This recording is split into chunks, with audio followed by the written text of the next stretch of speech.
பிரதான நம்பிக்கையாக எமது நம்பிக்கையில் இருப்பது மறுமை நாள். மறுமை நாளிலே நாம் சொர்க்கம் நுழைய வேண்டும், நரகத்திற்கு நாம் நுழையவே கூடாது, அந்த நரகத்தை நாங்கள் காணவே கூடாது, அதனது எந்த ஒரு துர்நாற்றமும் அல்லது அனலும் கூட நமது மீது என்ன செய்யக்கூடாது, படக்கூடாது என்பது தான் எமது அனைவரது இலட்சியம். உண்மையில் இலட்சியங்களுக்கெல்லாம் ஒரு மிகப்பெரிய ஒரு இலட்சியமாக இருக்கும் என்று சொன்னால் அதுதான் சொர்க்கம் நுழைவது என்பது. இந்த உலகத்திலே நாம் எமது ஆசாபாசங்களையும் அபிலாசைகளையும் அளவுக்கு மீறிய எண்ணங்களையும் நாங்கள் கட்டுப்படுத்தி வாழ்வதனுடைய நோக்கமும் அதுதான். பலவிதமான ஹராமான அதாவது இறைவன் தடுத்த எத்தனையோ விஷயங்களை சுதந்திரமாக பலர் என்ன செய்கிறார்கள், அனுபவித்து கொண்டிருக்கிறார்கள். பலர் அவைகளை சம்பாதித்து கொண்டிருக்கிறார்கள். எந்த விதமான கணக்கு வழக்குகளும் இல்லாமல் அவர்கள் அதிலே மகிழ்ச்சியாக இருப்பதை கண்ணூடாக நாம் என்ன செய்கிறோம், காணுகிறோம்.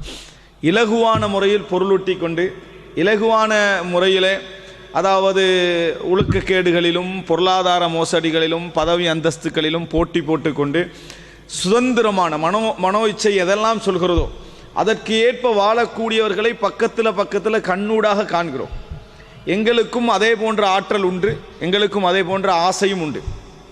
ஆனால் அவைகளெல்லாம் நாம் அதாவது பார்க்காமல் சட்டை செய்யாமல் அவைகள் பிழை என்று நாம் வாழ்வதுடைய ஒரே லட்சியம் நாளை மறுமையில் நாம் நரகம் போகக்கூடாது. இதன் காரணமாக நாளை மறுமையில் தண்டனை கிடைக்கும்.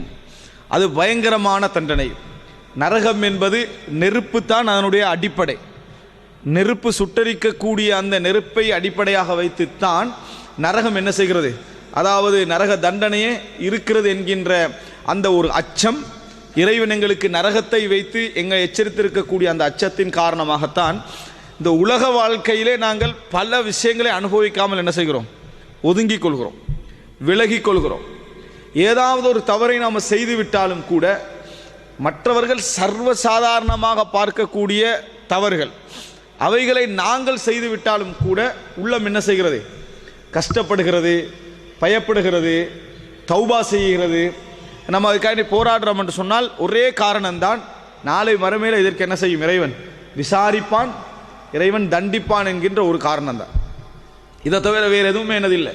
மறுமை என்கின்ற ஒன்று இல்லை, நரகம் என்கின்ற ஒன்று இல்லை.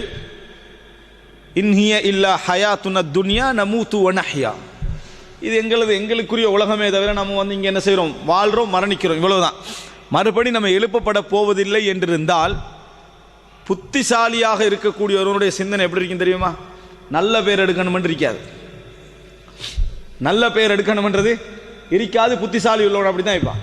மறுமை இல்லை, நரகம் இல்லை என்று சொன்னால் உண்மையிலே புத்திசாலி எப்படி இருப்பான் என்று சொன்னால் நமக்கு நல்ல பேர் தேவைன்னு இருக்கல, நல்லா வாழணுமென்ற மட்டும்தான் அவனோட லட்சியத்தில் என்ன செய்யும் இருக்கும். நல்ல பேர் எடுக்கணுமென்று இருக்காது. நான் உண்டனா குடித்தேனா, நல்ல முறையில் ட்ரெஸ் போட்டேனா, நல்ல சந்தோஷமாக இருந்தேனா, குடும்பத்தை நல்ல முறையில் வாழ வச்சேனா, மகிழ்ச்சியாக இருந்தேனா, அதற்காக வேண்டி எவன் செத்தாலும் சரி எவன் வாழ்ந்தாலும் சரி என்றதான் லட்சியமாக இருக்கும். ஏன் வாழ்றது 40 வருடம் 50 வருடம், அதோட நம்ம மரணம், அதுக்கு பின்னால் மறுமை என்றது என்ன இல்லை, நரகம் என்றது இல்லை என்று சொன்னால் திருப்பி பேரெடுத்து என்ன புண்ணியம்?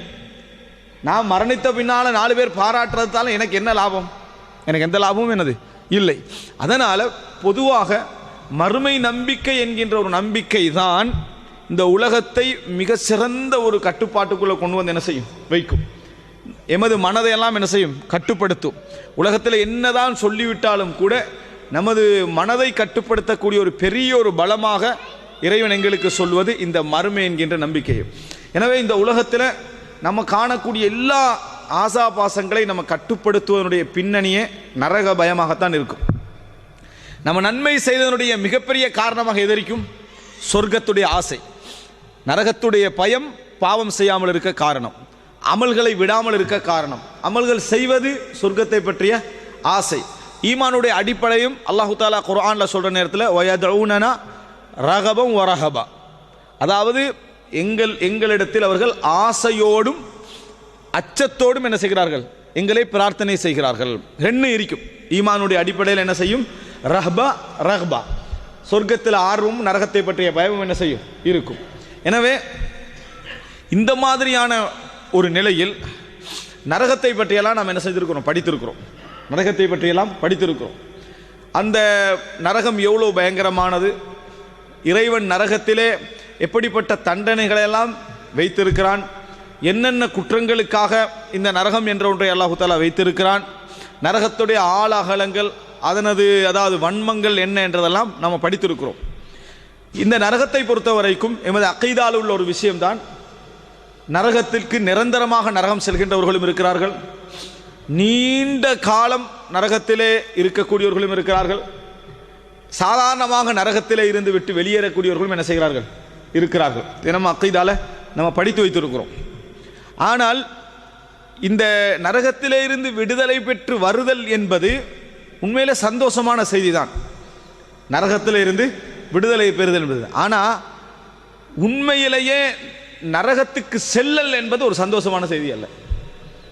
அவர் என்னதான் விடுதலை பெற்றாலும் சரி, அந்த நரகத்தின் விடுதலை பெற்ற சொர்க்கம் செல்ல போகிறார் என்றிருந்தாலும் சரி, நரகத்திற்கு நுழைதல் என்பது ஒரு பெரிய ஒரு கஷ்டமான, மனிதனால் கற்பனை பண்ணி பார்க்க முடியாத ஒரு தண்டனை தான் அது. அல்லாஹு தாலா ஒரு செகண்டில் அவரை விடுதலை செய்தாலும் சரி, ஒரு நாள் அல்ல, ஒரு செகண்டில் அவரை விடுதலை செய்தாலும் சரி, அது ஒரு பெரிய தண்டனை தான். காரணம், சாதாரணமான ஒரு சுட்டரிக்கக்கூடிய இந்த நெருப்பு நம்மை சுடுகிற நேரத்தில் கூட நம்ம துடிச்சு அதை பல வருடங்கள் பல நாட்களுக்கு நம்ம அதை என்ன செய்கிறோம், அவருடைய வேதனையை ஒரு சாதாரணமாகப்பட்ட அந்த நெருப்பில் நம்ம உணர்றோம். அது பன்மடங்காக்கி வைக்கப்பட்ட நெருப்பு தான் நரக நெருப்பு. அது கையை மட்டும் கருக்க போறதுல முழு உடலை என்ன செய்யும், கருக்கக்கூடிய நிலையில், பலரோடு சேர்ந்து நாம் கருகக்கூடிய நிலையில், நம்மளை காப்பாற்றுவதற்கு யாரும் இருக்க மாட்டாங்க என்ற எண்ணத்தோடு நம்ம கருகுவோம். அதான் மிக வேதனையான ஒரு விஷயம். இந்த உலகத்தில் ஒரு ஆபத்து, ஒரு தீ பிடிச்சாலும் சரி, உள்ளத்தில் என்ன வரும் என்று சொன்னால், காப்பாற்றுவதற்கு 4 பேர் ஓடி வராங்கன்றது ஒரு ஆறுதல் இருக்கும். நம்ம தப்புறதுக்கு ஒரு லைன் இருக்குது அப்படின்னு சொல்றது. ஆனால் நரகத்தை பொறுத்த வரைக்கும் எவர் முயற்சி எடுத்தாலும் கூட தப்ப என்ன செய்ய முடியாது. வமாஹும் பிஹாரிஜீன மினன்னார், அவர்கள் நரகத்திலிருந்து வெளியேற முடியாதுன்னு அல்லாஹு தஆலா என்ன செய்கிறார், சொல்கிறார். அப்படிப்பட்ட ஒரு தண்டனையில் நம்ம போய் வெளியே வருதல் என்பது ஒரு ஈமான் உள்ள, ஒரு புத்தி உள்ள ஒரு மனிதன் சிந்திக்கக்கூடிய ஒரு விஷயம் அல்ல. அந்த நரகத்தின் பக்கம் நம்ம நரகத்தையே காணக்கூடாது, அந்த நரகத்தையே காணக்கூடாது.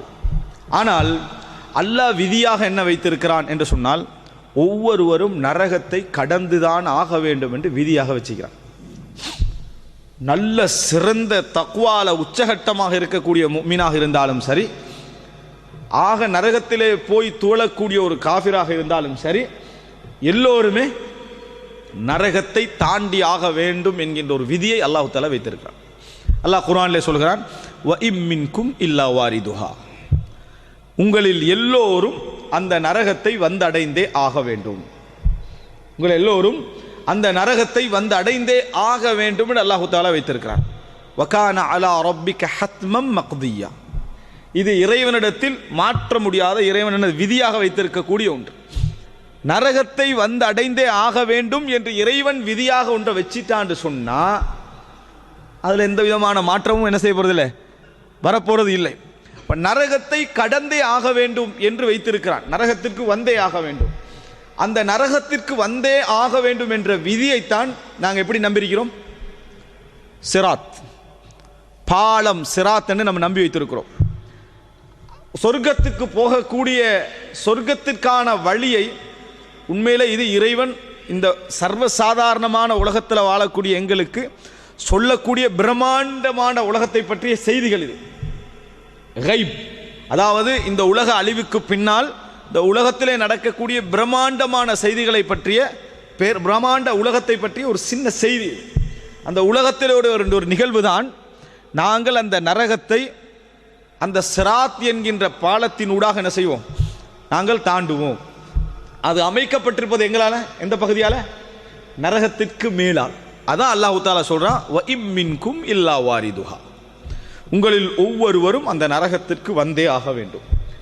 உண்மையிலேயே இந்த வார்த்தை, நீ ஈமானோடு நம்ம தனியே நின்று நரகத்தின் வாசனை கூட, அதனுடைய வாசம் கூட உணரக்கூடாது என்று நினைக்கக்கூடிய ஒவ்வொருவரும் நினைத்தாலும் அழுகை வரக்கூடிய ஒரு இடம் தான் அது. ஏன், நம்ம நரகத்தை தாண்டணும் என்று ஒரு விதி அல்லாஹ் வச்சுக்கிறானே.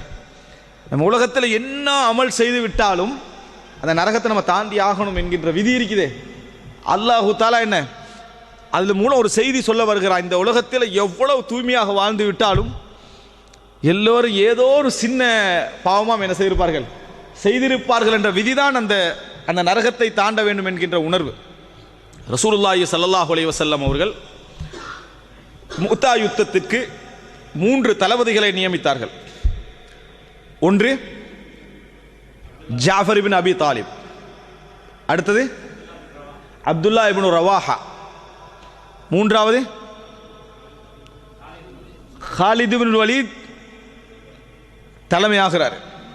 அதுக்கு முன்னால ஸெய்த் இப்னு ஹாரிதா. 3 தளபதிகள். ஹாலித் இப்னு வலீத் கடைசியில் பொறுப்பெடுக்கிறார்.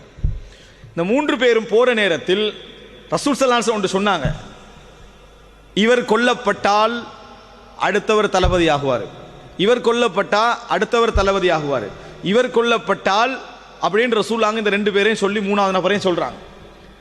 ரசூல் ஸல்லல்லாஹு அலைஹி வஸல்லம் 3 தளபதிகள் வச்சு அனுப்பிய யுத்தம் அது. கிறிஸ்தவர்களோடு மோதி பார்க்கின்ற முதல் யுத்தம்.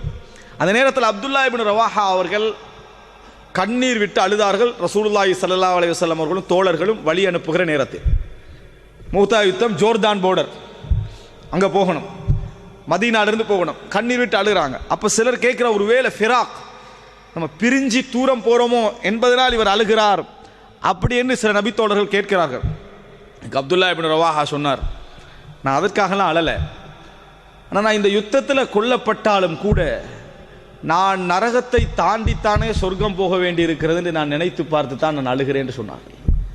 வ இம்மின்கும் இல்லா வாரிதுஹா, உங்களில் ஒவ்வொருவரும் அந்த நரகத்தை வந்தடைந்து ஆக வேண்டும் என்ற வசனத்தை நினைத்து தான் நான் அழுதேன் என்று சொன்னார்கள்.